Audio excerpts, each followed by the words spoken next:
Hey everybody, it's your boy here, TCG Pirate King, aka the Gaming Governor, and today we're going over the Magic cards I've ordered online and why you should be looking back at these cards before you miss out. As always, if you liked this video and want to see more content like it, don't forget to subscribe and hit the bell icon so you are always up to date on TCG related topics. Alright, so let's get into it, guys. First thing we're going to be taking a look at today is we're going to be taking a look at a card called Shipwreck Marsh. This came out in Innistrad Midnight Hunt, and it is a set that was popular at first. People really liked it. They went to the pre-release. I was actually part of the pre-release for this set. I was a huge fan of Innistrad because I had never actually had a chance to go. I started playing Magic back when War of the Spark came out. It's just the way it was for me. Not everybody gets to be a part of it when it first starts, you know? But I got really into the game because of the lore. And my first time going into Innistrad, I was excited. And so was a lot of people, it seemed, because we hadn't been there since the Eldrazi had attacked. Well, on our return, we got a new cycle of lands, and with Shipwreck Marsh, this was one of the wonderful lands that we had gotten. Now, as we take a look at this land, we see that it is blue and black, which are very good colors for what we're trying to accomplish. Blue and black are colors that usually need mana fixing. So does red, and to another degree, white. Although when white plays, it tends to play alone, and when green plays well with others and can do everything when it comes to mana. Now, when we look at this card, it says Shipwreck Marsh enters the battlefield tapped unless you control 2 or more other lands.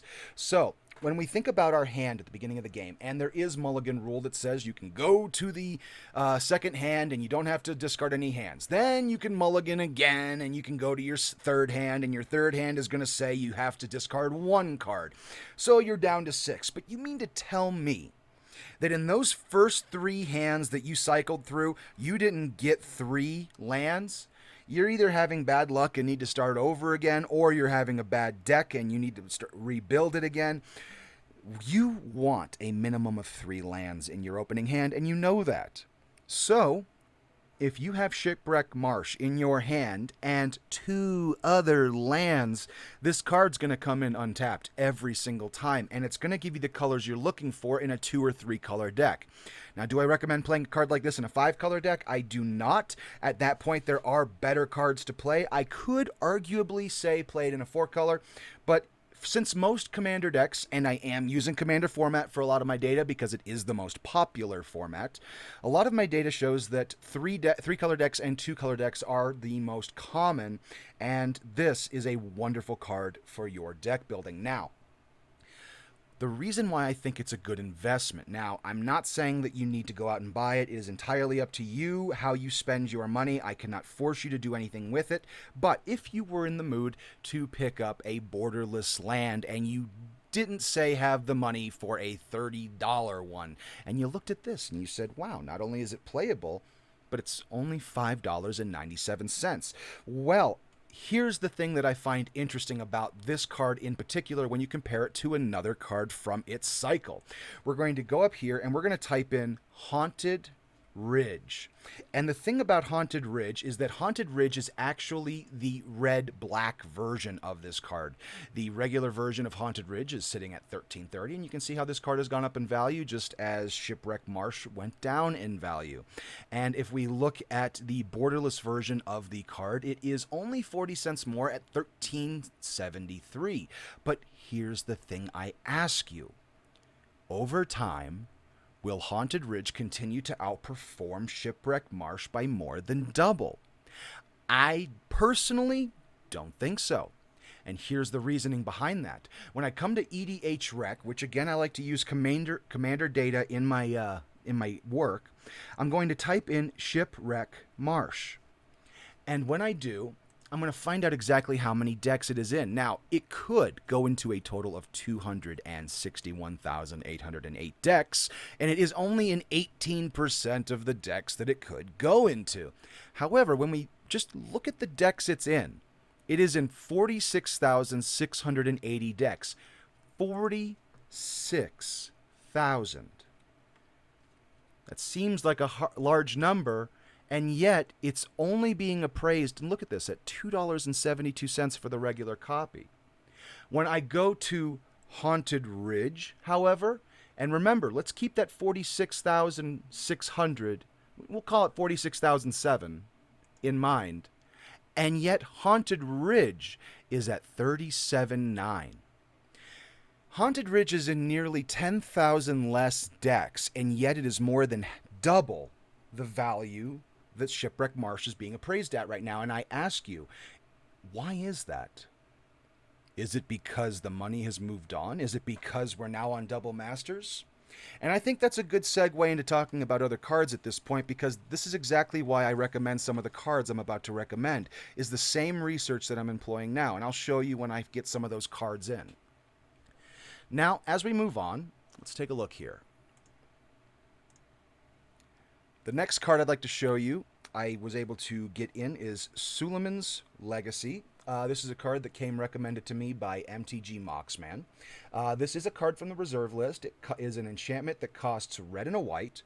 And it says, when Suleimans Legacy comes into play, bury all Djinns and Ifrits. Whenever a Djinn or Ifrit comes into play, bury it. Now, over time, there haven't been a lot of Ifrits, but there have been more and more Djinn.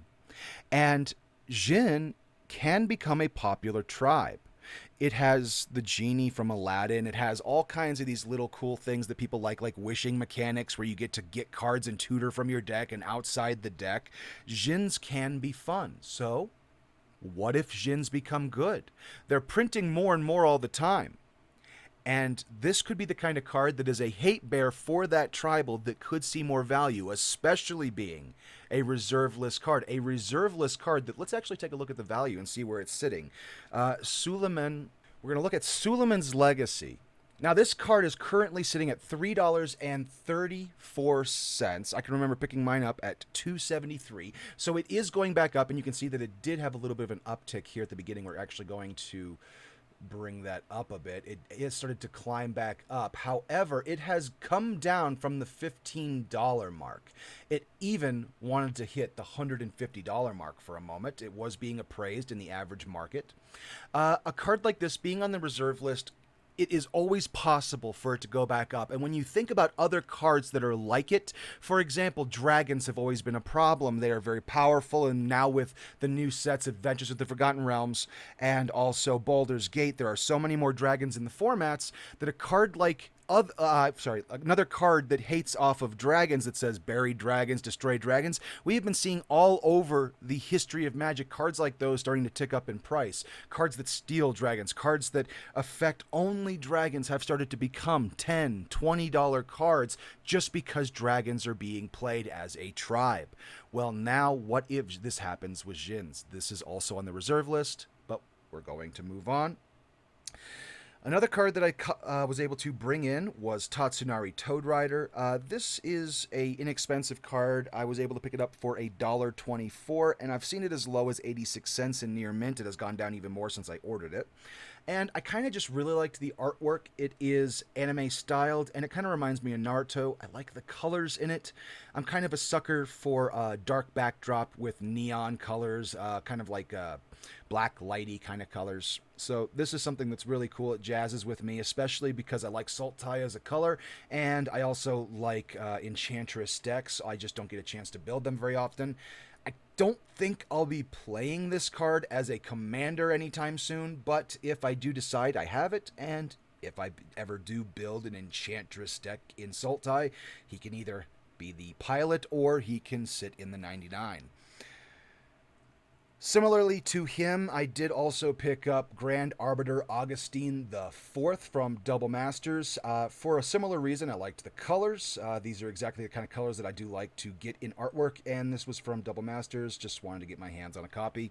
Was able to do so for $3, and I just like it. It's going to go into my Azorius deck, which is going to be a group hug deck that has everybody drawing cards and getting to play extra spells, but this is for when I'm ready to start clogging up my opponent a little bit. You know, like I'm ready to take over. I'll play this in the 99 so that I can do a quick, my turn to start winning kind of thing. Moving on to more of a conversation about cards that I find are interesting being underappreciated. And that's going to be Isshin, Two Heavens as One. Now, the thing about Ish Into Heavens is one that I find very fascinating is that when I was taking notes on this card last night, I can actually show you that in my notes, I wrote down it was the 5th most popular commander.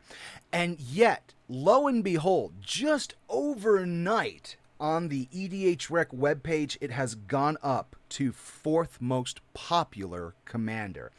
And the thing I find so interesting about Ishin, besides its popularity, besides its power level and its mana cost efficiency, because it is 3 mana in a 3-color deck, which makes it very efficient for the colors that you're getting. It is red, white, black. It is Mardu, so already it is a combat-heavy deck. And when you think about cards that have triggers that attack, this is everything that would attack that would trigger are in those colors. This is the most powerful commander we've potentially ever seen for Mardu, and yet it as a 24-cent card. It is a rare from Kamigawa Neon Dynasty. And when I look at this card and I say all of that, do you see a 24-cent card? It's a rare. It's a rare. I just don't understand it. There is a extended copy without the borders, extended art for $1.21. And then the anime copy tends to go for about $3.76 at the top end. But this card doesn't look like it's going up in price anytime soon, and yet it is the 4th most popular commander. It's popular for a reason. It's just fun. If you don't have this card, I recommend picking up a copy before it goes up in price, before the market realizes that they have completely underpriced this card.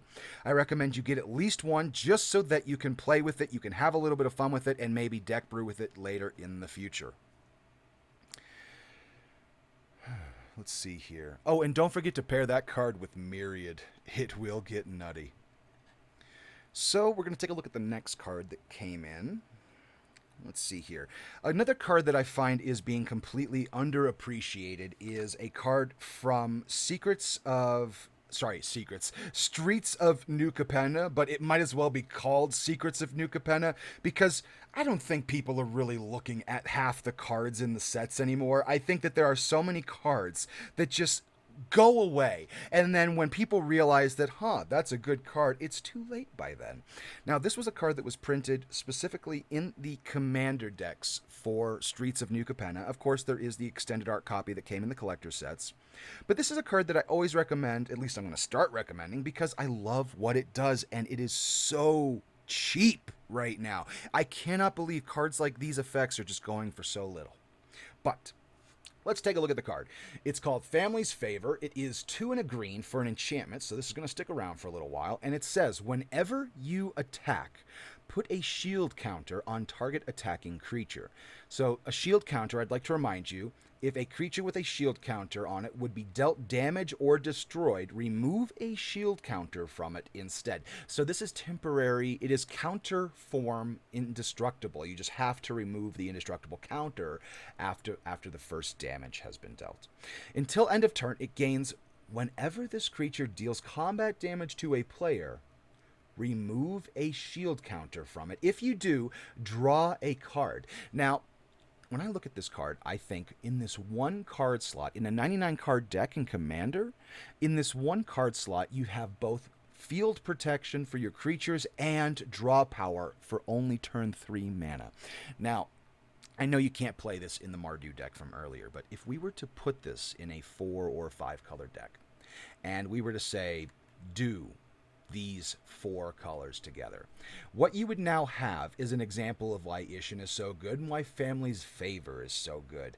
Now all of your creatures are going to trigger Family's Favor twice, and they're going to get 2 shield counters. When that happens, you're still going to get the draw when they deal damage, and you only have to remove 1 shield counter when you draw. On top of that, if they're dealt damage, you can remove a shield counter and still have another shield counter to last for another volley. Or what if you're fighting a red deck that just flings something at you and says, I'm going to ping a damage on that creature, nullifying your shield counter. Well, it just so happens I had 2.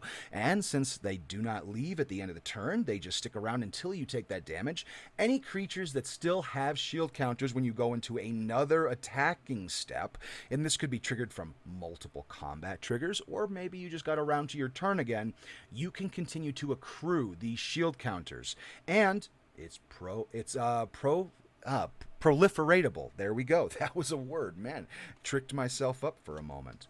So this is a card that I do recommend people picking up, and if you haven't fully been sold on this card yet, what if I told you that on TCG Player I saw over 200 copies selling for 84 cents each?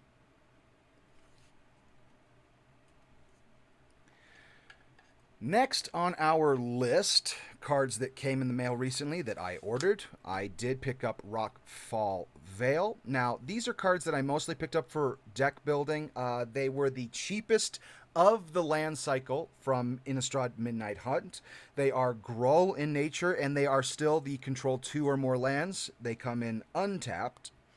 Now, these were only $1.48, which made them much cheaper than any of the other ones, and they weren't borderless. But the reason I basically got these is because of deck building. I do recommend that even if you're playing green, when you play red-green, it's nice to have any lands that don't tap. Red-green is fast. Red-green is big, and red-green hates tapped mana. So I'm going to use the same argument from earlier that you're going to have 3 lands in your hand so that you're going to bring this in untapped, and you're going to have another source of mana that taps for 2 colors. It's going to be perfect in all of your Gruul and Naya decks, which is exactly what my wife likes to hear. Now, I'm going to actually talk about 2 cards at once as we get into this next set. You'll note that I actually picked up 2 play sets of each. I had picked up Pixie Guide, the Showcase foil version, and I also picked up Will, Blade of Frontiers, the foil etched version. And now you're going to be thinking, Governor, you're crazy. There's no reason why you should be spending this kind of money on all these foils. Well, I'm going to tell you right now that the Pixie Guide foils are 26 cents and the Will foil etched are 28 cents. These are from Adventures into Forgotten Realms, and these are from Baldur's Gate. Now, the reason I like these cards is because they do something that no other cards are doing right now, and that is re-rolling dice rolls. Pixie Guide says, if you would roll 1 or more dice, instead roll that many dice plus 1 and ignore the lowest roll. This is only for 2 mana, and again, for only 2 mana, Will Blade of Frontiers says, if you would roll 1 or more dice, instead roll that many dice plus 1 and ignore the lowest roll. Whenever you roll 1 or more dice, put a +1/+1 counter on Will Blade of Frontiers. So between a flyer and a +1/+1 gatherer, these are some pretty powerful cards for any dice rolling mechanics. Now, dice rolling mechanics may seem a little weird to you, may seem a little scary to you, but I'd like to remind you, the ancient dragons that were so popular in Baldur's Gate. In fact, they may have been the only thing that was popular about Baldur's Gate. In fact, I would actually bet that in months to come, in years to come, Baldur's Gate will actually go up in value specifically because of the chase value of the ancient dragons, specifically copper and silver. Copper and silver, red and blue. Red and blue, do you see what I'm doing here? Do you see the potential here? If you were to ignore putting them in the same deck, imagine putting all of these in the same deck, but if you were to ignore that and just, I want to use the Ancient Copper Dragon. The Ancient Copper Dragon says, when it deals damage, you roll a d20. You roll that d20, and based on the roll, got an 11, by the way, you make that much treasure. Well, Will Blade of Frontiers is actually adding a second die to the roll. And the funny thing about 2 dice being rolled at the same time is that did you know that with advantage on 2d20 rolls, getting 15 or higher, which most effects in the game of Magic that now have dice rolls, have a bonus ultimate effect after 15, and you can cross-reference that with cards like the Deck of Many Things, with that one Shaman, Delana, the Wild Mage, with just about any card that rolls a d20, almost any card that rolls a d20, they say, if you roll 15 or higher, do this as well, or do this even again. With 2 d20s, you go from a 30% chance of having a 15 or higher result to a 51% chance of having a 15 or higher result.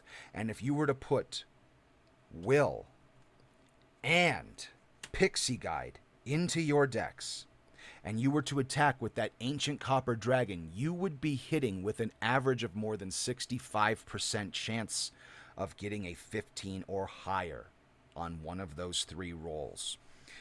You're going to be going crazy every single time, and yet these cards are completely undervalued, completely underappreciated, and nobody cares.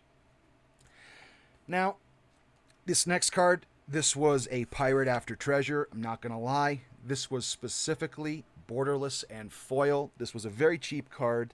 This is a Quasali Pridemate. This was 25 cents for a foil borderless copy from Double Masters, and I specifically got it just for the artwork. I really liked it. It's got a lion head. Thought it was really cool looking. I dig it. And you know what? At the end of the day, if it makes you happy, that's what you go for. Isn't that right? I mean, it doesn't really matter what the investment is. It doesn't really matter what the strength of the card is. Do you like the card? And more importantly, are you happy? So let's see here. Continuing off of Double Masters and borderless foils, it looks like I got a bit of a theme here.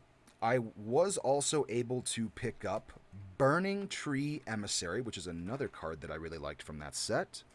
And I was also able to pick up some Mole Drifters. Let's take a look here.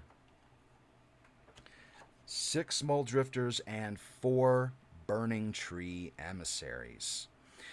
All right, so the reason I was liking these cards, besides the absolutely killer artwork, it's amazing. We have Scott M. Fisher and we have Jeff Miracola doing the artworks on these cards. I'm going to bring them up a little closer so the cameras can appreciate them.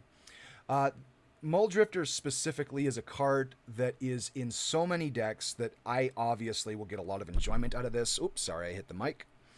I am going to be getting a lot of enjoyment out of this, but I'd like to share that enjoyment, so I think I'm actually going to give this card away.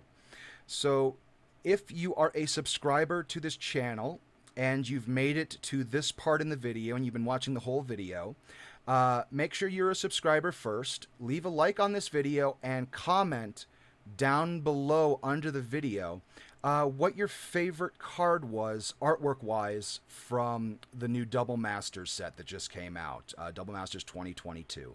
I want to know what your favorite artwork was, if you are a subscriber, and if you liked the video, and if you commented what your favorite artwork was, then you will be entered in a drawing, and I will send out a Mole Drifter and a Burning Tree Emissary to one lucky viewer. So I want to thank you guys for joining me for this first video of many soon to come. And this is going to be just something simple, something really nice. I really like these artworks, and there's something small that I can, well, I just really want to give something back, and I think that you'll get a lot of a use out of this. Mole Drifter goes in just about every deck that plays blue. You guys, I don't have to sell you on this card. It's absolutely beautiful. It is a borderless foil. It will go up in value over time. It's being bought every single day. The data shows that over 50 cards seem to get bought up every day. And then Burning Tree Emissary, again, it's in Gruul colors. My wife does like Gruul. I do build a lot of red-green. And this is the kind of card that Gruul would love, because remember I said Gruul loves mana efficiency? Well, there's nothing more mana efficient about a Gruul creature that comes in for free. You pay your mana on it, and then you get mana back out of it. You're going to be able to use that mana to play for other creatures. This is something that Gruul can really get a lot of use out of, and I think you guys are going to have a lot of fun with these cards. Don't forget to stick around. There will be more giveaways, and we're going to go ahead and move on with the rest of the video now. I think I've said my piece on these absolutely beautiful cards. There's no other reason why I had to pick these up. They were just absolutely stunningly gorgeous. I love the foil treatments. Look at that hair right there. I wish the camera could do justice, but I absolutely love the whited out hair just for the foil treatment. Beautiful, beautiful, beautiful. We're going to continue moving on, and this is a card that is just really good in a lot of decks. It's Kazul, Tyrant of the Cliffs. I do recommend picking this up. It was originally a $7 card, sometimes even a $14 card, depending on the set. And thanks to Baldur's Gate and thanks to Streets in New Capenna, the commander decks, this card is now sitting at, let's see here, 46 cents and 48 cents. So you get to play with this card now. I would recommend picking up a playset, because now is your chance to afford this card. It's not that it was ever expensive enough to where you may not want to afford it, but let's be honest, if you were going to buy it, you probably would have only bought one. This is your opportunity to get 4. You have a playset. You can put it into a deck if you want, or you can build with it in Commander. I like this card. We're actually going to go back to Ishin. Ishin is another great example of a card like this. In fact, we're going to have to use Ishin a couple times. I can't hype this card up enough, Ishin. Here we go. The cool thing about Ishin with Kazul, Tyrant of Cliffs, and this is a nice little combo that I have found. Whenever a creature an opponent controls attacks, that is an attacking creature. Doesn't matter if it's yours or your opponent's. Ishin will still trigger the permanent trigger happening twice. So when your opponent attacks, you will now get Kazul's effect twice. If you're the defending player, create a 3/3 red ogre creature token unless that creature's controller pays 3. So now with this 2-card combo, you have turned yourself into a 6-cost propaganda, which benefits with you creating 2 3/3s. Actually, propaganda in red is not bad. Another one to look at is Raga Draga. Raga Draga Gorgut's Boss, specifically. This is a boar that everybody was really excited about. Again, I do pick up Gruul cards. I do have a wife that cares about it. Kind of reminds me of Inosuke from Demon Slayer. I do like the artwork on this card. I do like the foil etching. I wish the camera could do it a little more justice. But the cool thing about this card is that you're going to play Mana Dorks in green, and each creature you control with a mana ability is going to get +2/+2. So that's going to turn your Land of War Elves into a 3/3. That's going to turn your Thopter in your Paradise, your Thopter of Paradise into a 2/4. It's going to turn so many of your cards into just stronger, beefier dudes. I like this card. And on top of that, when a creature you control with a mana ability attacks, you can untap it. So you're going to be able to attack with that creature, and then you're going to be able to use its mana. So when a creature you control with a mana ability attacks, untap it. That means the moment you attack with it, it untaps. So before blockers are declared, before damage is done, it is now still an interruptible source of mana that you can tap. So even while it is attacking, your opponent can go, I will block it. And then you can be like, well, I'm going to tap it for mana and give it heroic intervention. You can't kill my things anymore. So now you're dealing damage. He's not dealing damage. Everything's going to work out. This is a fun card. I really like what it does for basically all of green and what it does for part of red. Now, whenever you cast a spell, which is going to be your creatures, it's going to be your mana dorks, it's going to be your instants, your sorceries, doesn't matter. Whenever you cast one, if at least 7 mana was spent to cast it, so we're talking your beefcake spells here. If It was spent to cast it untap target creature. It gains 7/7 and trample until end of turn. So now, not only are your creatures going to be getting a big buff of 2/2, they're going to go a 9/9 with trample. At least one of them is, which is going to be one heck of a nice hit. Now, for green, this is exactly what green needed, because the mana dorks are little puny little dudes that can't do much. But for Gruul specifically, this Gruul was just on the ball this year. Cards that Gruul needed really came out, and I think I would not be surprised if Gruul is leading the pack in the next couple years to come as more and more cards come out. Another card I'd like to go over, in fact, I'd like to remind people on this one, is a card that we have not talked about, that we have not thought about, and yet we consistently use in our deck builds, is Revenge of Ravens. Why aren't we getting this card? I know it's an uncommon, but it might as well be a rare, right? I mean, I've picked up these foil copies, and the thing about the foil copies that I really liked was that as a foil uncommon, it's still relatively inexpensive. These were only $1.50 each. And when you think about all the things Revenge of Ravens do, by the way, it also combos with Ishin.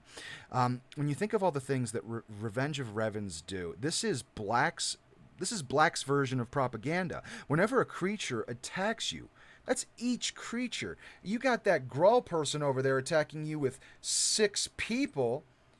This is going to trigger 6 times, and Ishin will trigger it 12 times. But we're just hyping up Ishin a little too much here. I can't believe it's a 24-cent card. Revenge of Ravens deals a damage to the opponent for each creature attacking, and you gain 1 life for each of those creatures. So with Ishin, that would be 12. Even without the 12, that would be 6 their way, 6 your way. That is a 12 lead. That is a 12-point advantage that you have just created off of the opponent's 6 creatures. Now, the thing I like about that 12, let's pretend your opponent's hitting you for 15. Wouldn't that sound about normal for 6 creatures? Let's say it's a 2/2, a 2/2, a 3/3, a 3/3. There's 10 right there. What are the others? A 4 and another 2? Okay, so 16 would be normal. Your opponent lost 12 just to deal 4 to you. Any way you look at it, this is a game-winning card. Revenge of Ravens. I love it. It was only so far printed in Throne of Eldraine, and we don't know if it's ever going to get a reprint. It might end up in a commander deck. It might. But it might not. And if it doesn't, I wouldn't want to miss out when the market realizes that it's not going to be reprinted. Other cards that came into... No, not today, but this week. Cards that came in this week. I did order a playset of the Satoru Umezawa Buy a Box promo from Kamigawa Neon Destiny. I actually missed out on Kamigawa Neon Destiny. I was moving at the time. I had to change states. And on top of that, there was just a lot of finances that I could not put into Magic at the time. And I missed out, but I did like this card. And I really liked the artwork for the Buy a Box promo. Thought it was really nice looking. It kind of reminds me of wall scrolls, nice little ink paintings. Really dug it. It is a commander. It is potentially a commander. It only costs 3 mana, and I love the mana efficiency there, because even though I don't necessarily play a lot of competitive commander, I do try to win, and I do like mana efficiency. When you activate a ninjutsu ability, look at the top 3 cards of your library. Put one of them into your hand and the rest on the bottom of your library in any order. This ability triggers only once each turn. Now, it continues to say, in a separate effect, that each creature in your hand has ninjutsu. Now, the beautiful thing about that is that when you take a card that is more than 4 mana, like Elder Brain, this is a 7 mana creature. And we're going to talk about him in a minute, actually, because you know what? We're going to bring him out right now. This is another Buy a Box promo. We are on the Buy a Box promo kick. I always like Buy a Box promos because you never know when they're going to do well. You have to buy a box, and if the set, like Baldur's Gate, did not sell a lot of boxes, then how many people actually have a copy of that card? You got to wonder. Well, Elder Brain is a 7 mana cost card, and now, thanks to my commander, he has ninjutsu. So I could actually attack with my commander, a 3 mana cost commander, mind you, and then pay the 4 mana for ninjutsu. Bring back Satoru to my hand, and bring Elder Brain out, now hitting my opponent. The interesting thing of what just transpired there is that I still paid 7 mana for Elder Brain, but I gave him haste. And when I gave him haste, he has menace. And when I gave him haste and menace, I brought Sotaro back to my hand, protecting him. He only costs 3 mana still because he's in my hand, not in my command zone. You could do this with any of your creatures, not just the commander. But whenever you activate a ninjutsu ability, which I did with the Elder Brain, I got to look at the top 3 cards of my deck and put one of them into my hand. I am now brainstorming every time I am cheating out my expensive cards. I like Satoru Umezawa, and I am surprised that it is currently only sitting at $1.80. $1.80, and Elder Brain is $1.60, but we're fine on that right now. The thing about Elder Brain is that it steals cards. Whenever it attacks a player, exile all cards from that player's hand, then draw that many cards. You may play lands. They draw that many cards. You may play lands and cast spells from among the exiled cards for as long as they remain exiled. If you cast a spell this way, you may spend mana as though it were mana of any color to cast it. So it's another good stealer card, but when I look at Elder Brain, and this is a card that was from a set that did not perform well. That means not many people are going to have this ultimately.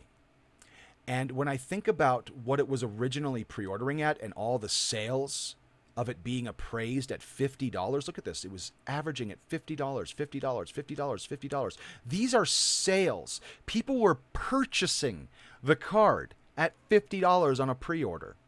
And then out of nowhere, it dropped 13, 10, 8, 1. It's now sitting at, what? For non-foil, 71 cents. Foil, $1.80. For the Buy a Box promo, $1.80.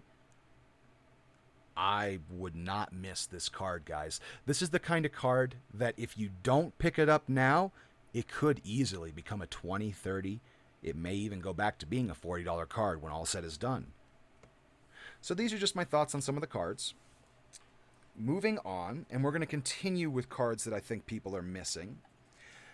9 Fingers Keen. I know most of you have already tuned out. You've stopped listening to this. You're like, oh, this guy's an idiot. He keeps talking about sets that were stupid. No, I'm talking about sets that didn't perform well. The cards themselves are fine. It's the sets that sucked. 9 Fingers Keen. The biggest complaint I keep hearing from 9 Fingers Keen is, if she's the commander, there's not enough gates for 3 colors.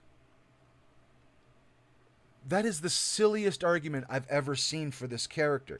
9 Fingers Keen is not only powerful, it says menace. Ward, pay 9. Pay 9 life. 9 life. In order to hit this person. 9 Fingers Keen. Whenever 9 Fingers Keen deals combat damage to a player, look at the top 9 cards of your library. You may put a gate card from among them onto the battlefield. Then, if you control 9 or more gates, put the rest into your hand. Otherwise, put the rest on the bottom of your library in a random order. Now, this card is currently sitting at 14 cents non-foil. For the etched foil version, it is 32 cents. Gates are popular, but yet it's a 3-color card. Nobody wants it. Nobody wants to play it. Why isn't it in your 99? Put it in the deck at least. This card is being undervalued all because of the name of the set that it's attached to. It says Commander Legends. Ooh, spooky language, but this is a powerful card. And you know what? I just thought of another reason to play this card. Think of its colors. It's Sultai. Do you know what really popular commander just got a really cool borderless reprint for only like $2? That's right. Mimoplasm. Now, maybe you don't play Gates in Mimoplasm. But you mean to tell me you don't want to sacrifice this, exile it from your graveyard into a mime to give the Plasm Menace and Ward Pay 9 life? Just that alone is going to be amazing. Imagine Impervious Great Worm with Indestructible 16/16. Well, then again, you can't keep the Indestructible, that's true. But you do have a 16/16 with Menace and Pay 9 life Ward. This is the kind of card that I think people are underappreciating because that Pay 9 life Ward can truly do some massive damage for your opponent to combat against your commander. Even if you're giving that effect away to someone else, or even just having 9 Fingers Keen on the field, 9 life is 9 life. And unless you're going up against mono white and they're healing 16 life every turn, 9 life is gonna hurt. And if you're playing against a blue deck, they're not going to have any hope of life gain. And if you're playing against black, you're taking away their currency. Life is a matter of money to them. They sacrifice their own life to draw cards. This is the kind of thing that I think people, again, are underappreciating. We're getting real low on the pile here. We have a couple more cards to talk about. This is a card that I'm surprised that has gone as low as it is. Ley Line of Anticipation. This card originally came out in 2020. It was, I believe, part of a cycle that came out in the core set of Magic 2020. And when it originally came out, it was a $14 card. It actually went up. It was, I believe, at its top end, a $22 card, and it has now since then dropped. And yet, let's look at what it does. If Ley Line of Anticipation is in your opening hand, you may begin the game with it on the battlefield. You may cast spells as though they had flash. Not only is this free at the beginning of your hand, and again, 3 mulligans in Commander. 3 mulligans in Commander. You might actually get this card in your opening hand, and then you're sitting pretty with flash for your first few turns, maybe even for the rest of the game. But it's a 4-cost card. So is Vidalcan Orrery. Now, Vidalcan Orrery is going to give all your cards flash, just like this card. Vidalcan Orrery just saw a reprint, and it went from a $30 card, $27, to a $10 card, about $15 actually. When we look at Ley Line of Anticipation, it was fortunately for us who want a deck build, it was fortunately for us attached to a negative product. And the negative product it was attached to was, and you guessed it, Commander Legends Battle for Baldur's Gate. And now this is a $2.64 card thanks to that reprint. This is a wonderful card. I highly recommend picking it up if you haven't already. Get a play set while you can. They may not reprint it again for a while. They've reprinted this card quite a bit recently. In fact, for a card that's vaguely new and has always been at the rare level, this card has been reprinted 3-4 times now. It's about time they took a break from it. Don't miss out on that. We have 2 more cards to talk about, and I'm going to keep these face down just so that we can talk about them in a moment. But for right now, I'm going to talk about Body Launderer. Now, these are the extended art copies. I was able to pick them up for $2. It's $2.78 a piece. Now, this is a card that is a mythic rare slot from New Capenna. I think this card has so much potential that I cannot believe that it is currently being as undervalued as it is. It has slowly started to tick up. It has. It's in the $3 range now. That's for the extended art.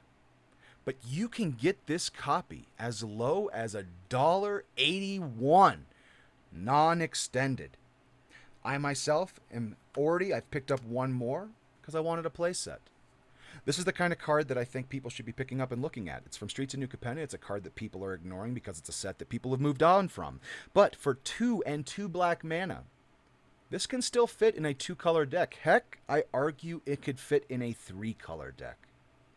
It has Death Touch, so it has 3 and 3, 3 power, 3 toughness. Whenever another non-token creature you control dies, Body Launderer Convines. Convine, I remind you, is to draw a card, discard a card, and if the discarded card is not a land, if it's a non-land card you discard, you put a +1/+1 counter on Body Launderer. So, you're in a sacrifice outlet. You're playing Orzhov, you're playing black, you're playing black, you're playing black, you're playing black red, you're playing black blue, you're playing black white, you're playing black green, you're playing black. You're in a sacrifice. You have a sacrifice outlet. You're going to sacrifice your creatures. You're going to get Body Launderer up. You're going to draw. You're going to discard. He's a 5/5. He's a 6/6. He's a 7/7. You could get anything back at that point. But even if you didn't, what if you kept discarding lands? You have 6, 8, 12 lands on the field. You don't even need lands anymore. You keep discarding lands. He's still a 3/3. You know he can get back Karmic Guide? Karmic Guide is a 2/2. When Body Launderer dies, return another target non-rogue creature with equal or lesser power from your graveyard to the battlefield. This is a 3/3. Karmic Guide is a 2/2. When this dies, you bring back Karmic Guide. When Karmic Guide comes back, you bring back Body Launderer. It's as if he never left. If Karmic Guide dies, you can bring back Karmic Guide with Body Launderer later. Heck, you could sacrifice Body Launderer to your sacrifice outlet and bring back Karmic Guide, bringing back your Body Launderer. You will not lose Body Launderer so long as you have a sacrifice outlet or a means to kill him, or if he just dies and Karmic Guide is in your deck. This is a card that I think is underappreciated, and at $1.80, I think you might want to pick up a playset of this. It's entirely up to you. But I think this might be one worth looking into. The final card I'm going to talk about today, and then we're going to actually do a little bit of opening. And I'm sorry this has been running long as a video, but I want to talk to you guys about some of the stuff I like to talk about. And I'm going to be doing weekly videos of cards that come in the mail, and we're going to go over some of those cards. But actually, I think this is going to be the last one, and we're going to call it here, because I don't want to overload the video, and I can always put out another video another day. So my final card I'm going to talk about, and for those of you who stuck around to the very end, to the very, very, very, very, very end, I'm actually going to be adding one of these to my giveaway. I want to thank everybody for joining me today. Now, this is another small card, but a card that I think is going to do really well, and a card that I think is being completely underappreciated right now. I think a card that's going to do very well in the future, and if you don't have one, you should, by all means, pick one up. Why? Because we're going to end this video the way we started this video. We're going to talk about tribal. Remember when we were talking about Djinns? And we were saying that tribal happens. We were saying that Djinns are going to be a tribe one day. Well, you know what? Even more than Djinns, skeletons are going to be a tribe one day. In fact, skeletons, one might argue, are a tribe now. And skeletal swarming is the top end of that deck. Skeletal Swarming is 3 and black-green. It is an enchantment, so it's going to stick around. And this is the foil extended art copy. If you're not paying attention to this card, this is a 50-cent card. This is a 50-cent card. Foil extended art. Get yourself a playset while you can. Each skeleton you control has trample. Attacks each combat if able and gets +X+0, where X is the number of other skeletons you control. So it's the rat colony deck, but with trample. At the beginning of your end step, create a tapped 1/1 black skeleton creature token. If a creature died this turn, create 2 if those tokens instead. So, sacrifice is easy in black. Regeneration is easy in green. You're going to be able to do a cyclical recycle engine with your creatures. Sacrifice, bring it back, and then you've just made 2 black skeletons. Now, that's going to be off those 2 alone. The card you bring back is now going to get +2/+0. Now, what if itself is a skeleton? That's +3/+0. All of them are going to get +3/+0. That's a 4/1, a 4/1, and we'll arguably say a 5/2. On the next turn, you're going to have another 2 skeletons pop out, meaning all skeletons are now getting a +5/+5. Do you see how this gets out of control? Do you see how nutty this is capable of being? Skeletons are popular. Skeletons are almost zombie tribal. I think that this is going to be a card that we're going to look back on in the future and say, I can't believe it was 50 cents. And now that Skeleton Tribal has kicked off, it's a $20 card. Well, maybe, maybe not. Who am I to say? But I'm willing to gamble on a card, especially when it's this cool for only 50 cents. Maybe you are too. So these are the cards that I've gone over today, and I want to thank everybody for joining me. It's been a wonderful journey experimenting with the market and showing to you the different cards that I've picked up and why I've been picking them up. As always, if you like the content, I encourage you to leave a like, leave a comment, and if you'd like me to talk about any cards that you have any questions about in the future, if you'd like me to go over deck structure or anything like that, this is the beginning of a new journey on this channel. We're going to be talking about Magic cards. We're going to be talking about One Piece. One Piece is a TCG card game that is coming out based on the manga anime this December. It is already released in Japan as of last month, and there will be a pre-release, a soft pre-release, in September from what I hear. I will be breaking down my thoughts on the cards. I will be breaking down my thoughts on the sets. I will be continuing to showcase the Magic cards that I purchase. I will continue to showcase the Magic cards that I think are worth looking into. This is a conversation that I'm beginning to start with the people I care about, and that is you, the gaming community. So hit me up, and let's have a lot of fun as we go down this journey together. It's an adventure on the open seas, and I'm happy to go down there with you. Thank you very much for joining me. It's been a lot of fun talking about something that has always been a passion of mine, and I can't wait to see you guys again in the next video. Talk to you all later, and peace out.